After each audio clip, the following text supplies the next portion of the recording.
Hello everyone, my name is Adin Arifiandi Hartawan with student IDs is 2510611095. Okay, so in this chance I want to talk about one of the legal professions, which is advocate. What is advocate? Advocate is someone who can give legal services such as giving some legal suggestions or become a represent on behalf of the clients. Back in the Dutch colonial era, there were two types of them.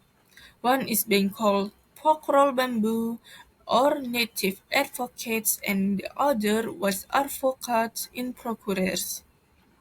They are quite similar. They are quite similar, but there were some differences. One of them was which kind of field they can work for.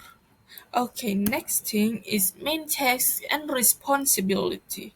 So for the main task are being a represent for their clients and defending them. Being represented not only in the courtroom but sometimes also appear when doing something that also have to do with law events, like in some negotiations or doing some business agreement, something like that. And next to it is responsibility. Advocate is responsible for keeping the client's matter secret, so it's not to public consumption. And that's why the number one skill an advocate must have is confidentiality. Now, let's talk about the real deal salary. In Indonesia, according to the platform JobStreet and Glassdoor, the salary range started from 6 million to 7 million rupiah in monthly. The salary also depends on how experienced the advocate is. The more experienced advocate, the higher the salary will be. Okay, and also I have a little data that I got from the fglegal.com.au.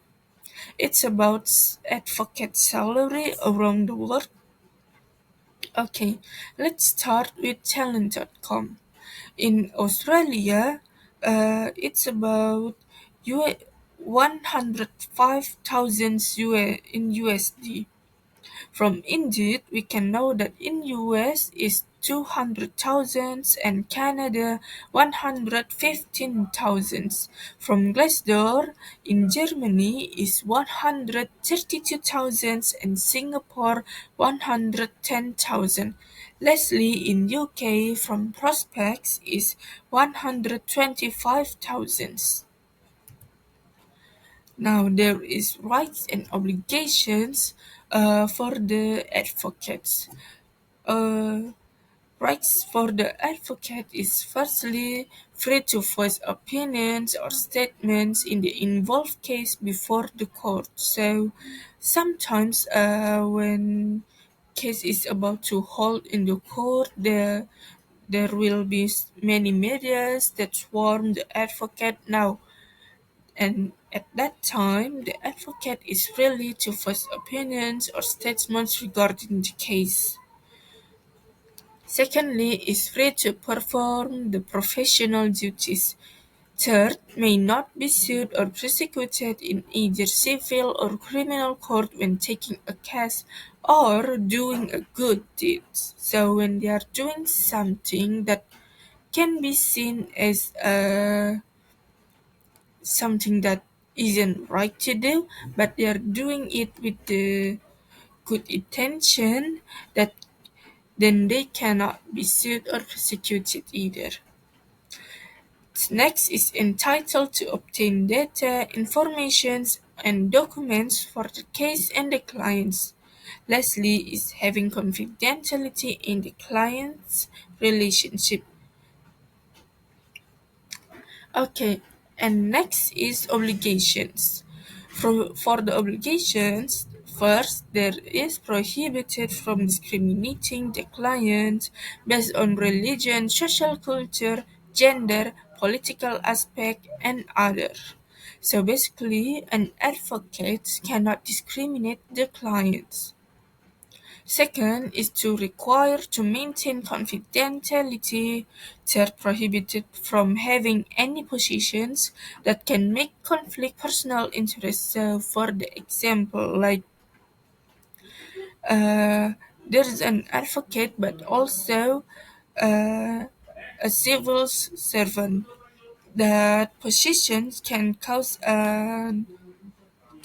some advantages that can be used for some things that not right. That's why it's prohibited from having any positions that can make conflict personal interest.